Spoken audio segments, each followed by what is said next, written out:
Ces dernières semaines, nous avons médité sur le premier voyage missionnaire de Paul.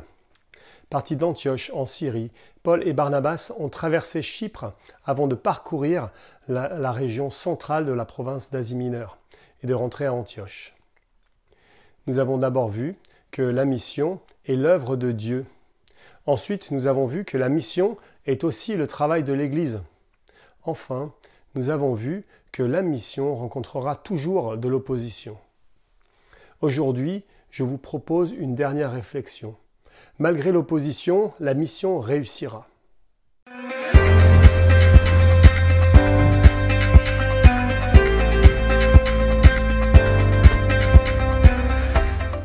Il est facile d'être découragé par le manque de fruits que nos efforts de partager Christ produisent. Les conversions sont peu nombreuses, l'indifférence règne. Quand certains semblent montrer de l'intérêt, ils se refroidissent bien vite. Certains chrétiens deviennent cyniques et baissent les bras. D'autres continuent à évangéliser par devoir, mais sans réelle conviction. Partout où ils allaient, Paul et Barnabas ont rencontré de l'opposition.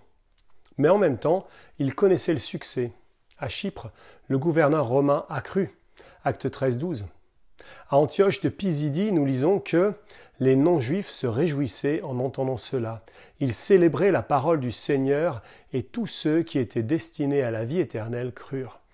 La parole du Seigneur se propageait dans tout le pays. À Iconium, une grande foule de juifs et de non-juifs crurent. À Lystre, malgré l'émeute provoquée par une guérison miraculeuse, certains crurent, puisque Luc nous informe qu'après avoir été lapidés et laissés pour morts, les disciples l'entourèrent. À Derbe, nous lisons que Paul et Barnabas ont évangélisé la ville et fait un certain nombre de disciples. À leur retour à Antioche, quand Paul et Barnabas ont fait leur rapport missionnaire et ont pu raconter tout ce que Dieu avait fait avec eux et comment il avait ouvert la porte de la foi aux non-juifs.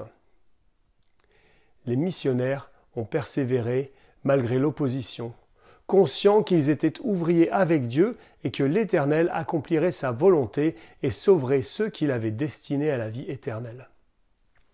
Dieu fera toujours réussir sa mission. Nous ne voyons pas toujours le résultat de nos efforts, mais soyons assurés que si nous sommes fidèles dans notre annonce de l'Évangile, il agira. Robert Thomas était un missionnaire gallois de la seconde moitié du XIXe siècle qui avait à cœur d'évangéliser la Corée. Lors de son deuxième voyage, il n'a même pas eu l'occasion de mettre les pieds à terre. Le bateau sur lequel il voyageait a été attaqué par des Coréens à proximité de Pyongyang. Et Robert Thomas est mort. Il avait eu le temps auparavant de jeter des tracts et des Bibles dans la rivière.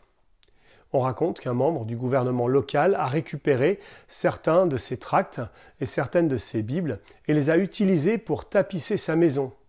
Ça a permis à de nombreux habitants de la région de lire l'Évangile et de se convertir.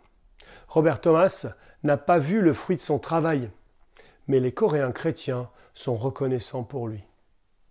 Ne soyons pas découragés par le manque de fruits apparents. Dieu est à l'œuvre, sa mission réussira.